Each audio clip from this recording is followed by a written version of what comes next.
Hi, my name is Mandy and I'm creating this video as a reference for those who have had or are about to have an ORIF surgery for a fracture of your olecranon. Your olecranon is the bony piece of your elbow that sticks out, that's at the upper end of your ulna.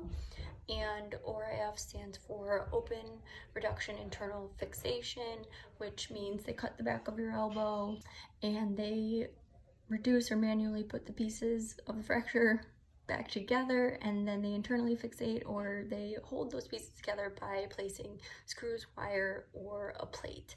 I have a plate and screws in my arm. I was searching for a video for myself and didn't really find many, so hopefully this video will be helpful to you. Of course, your experience will be different from my experience, but in this video I plan to share with you my surgery, post-surgery experience, show you my physical progress, and then provide you with some suggestions for preparation and recommended exercises. I hope to create additional videos during my recovery process to document that.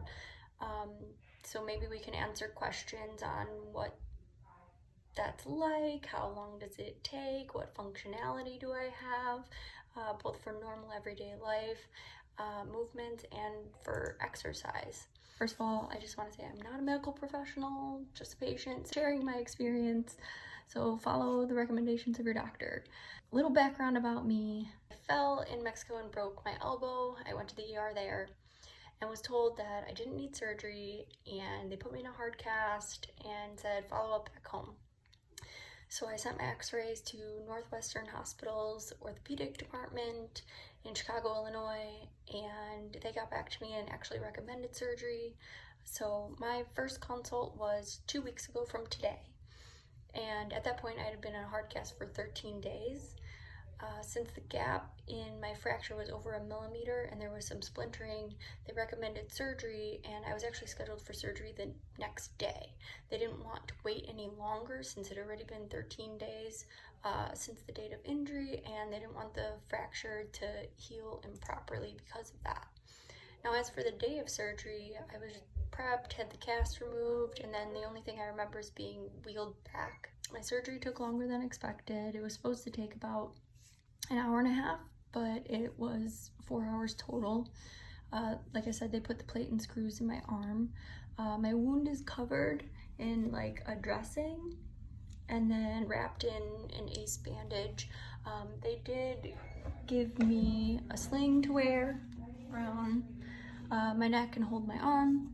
Some people are put in like a brace that has a plastic or metal piece right here, or a cast. It just depends on what your doctor decides. Right after surgery in the recovery room, I received a nerve block, and that lasted about 12 to 18 hours. I was still in a lot of pain, but the nerve block was very helpful. I want to warn you, you do not want to wear off that pain block, the nerve block, without taking your pain meds. I was prescribed Norco, and I did not take the maximum amount right after the surgery, and that nerve block wearing off was unbearable 10 out of 10 pain. So I cannot stress enough to stay on top of those pain meds that first day into the few days after.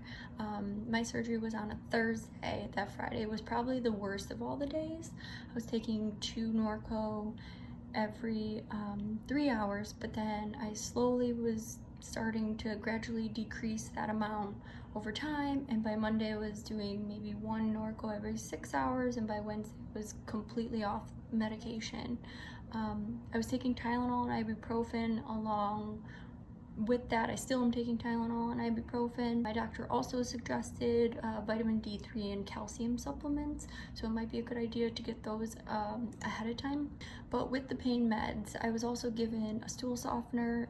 Don't skip on this. Even with taking it, I actually ended up back in the ER with a bowel blockage because of a side effect of the Norco and morphine. It was unpleasant and just made the recovery process just a little bit harder than it needed to be. So I would suggest eating a softer diet for the 2 days before surgery if you can. In my case, I was scheduled 1 day before, but also a softer diet while you're on the pain medications. Meal prepping a week or two in advance was extremely helpful. I did a meal prep the day before.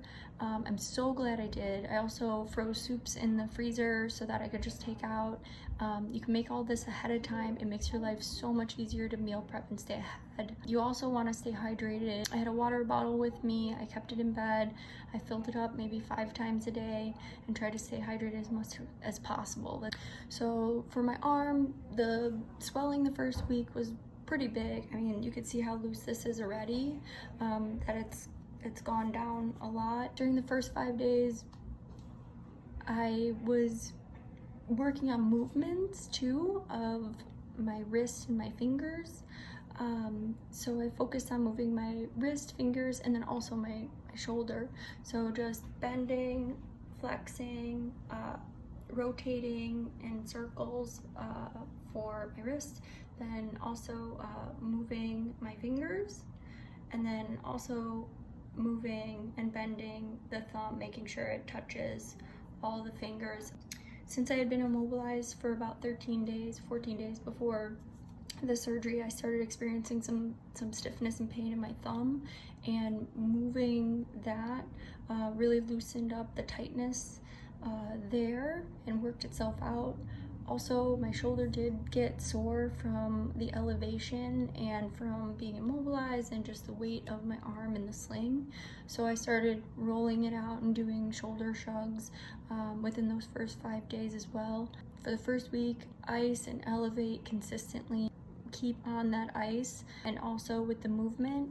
So around day 5, I talked to my nurse and she instructed me to start taking my arm out of the sling and actually letting it hang. So hang down. As you can see, this is as far as it goes right now, but she also instructed to start trying to do bicep curls. This is about as far of movement that I have right now.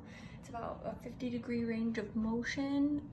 This hasn't changed since last week, but it's important to do these movements, get up and walk around the house, really get the blood flowing, because that and the movement will prevent stiffness and support your healing process. Those first few days I definitely needed help too. They were the hardest. If you are alone, I'd suggest having someone stay with you.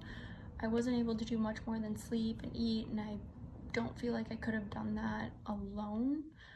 Sleeping itself has been pretty difficult. I don't think I've gotten a full night of sleep since the surgery. I think it's a combination of, the medicine, the pain, the discomfort, complications, just normal sleep schedules off. The first few days, I think I would knock out for a few hours and then wake up for a few hours. But now I think I'm sleeping maybe 5 to 6 hours at a time. That first week, I slept flat on my back, and then you want to put pillows under your arm to elevate it. And then the second week, I was able to actually sleep on my side with pillows under my arm to elevate it that way. I made sure to shower and wash my hair the day of the surgery, the morning of, and I was able to shower again on day 5. I bought one of those shower covers that you see on Amazon. It's extremely helpful. I highly recommend getting one of those. You can use a plastic bag with rubber bands, but I felt like the rubber bands were cutting off my circulation and just made my arm throbbing. It didn't feel great. One other recommendation I would have was to get pumps for your shampoo and conditioner or body wash, whatever it is, so that you're not trying to open things in the shower, because that can be pretty difficult when you're already down one arm. Clothes also can be a little bit challenging. In Chicago, it's winter right now, so it's been a little bit more difficult. I needed help changing the first week, but I was able to change my clothes on my own the second week. I didn't have a lot of time to prepare, so I only have a couple options to wear over this large wrap. If I had more time, it would be nice to have a large zip up, something in front, instead of trying to put something over my head. Also, sweatpants are pretty easy. I don't have a winter jacket that fits this, so I left the house twice. Jack was on one shoulder and drapes over the other. That's just kind of what we have to do right now. We're in lockdown anyway, so not much else going on. I would think getting dressed in a warmer climate would be much easier.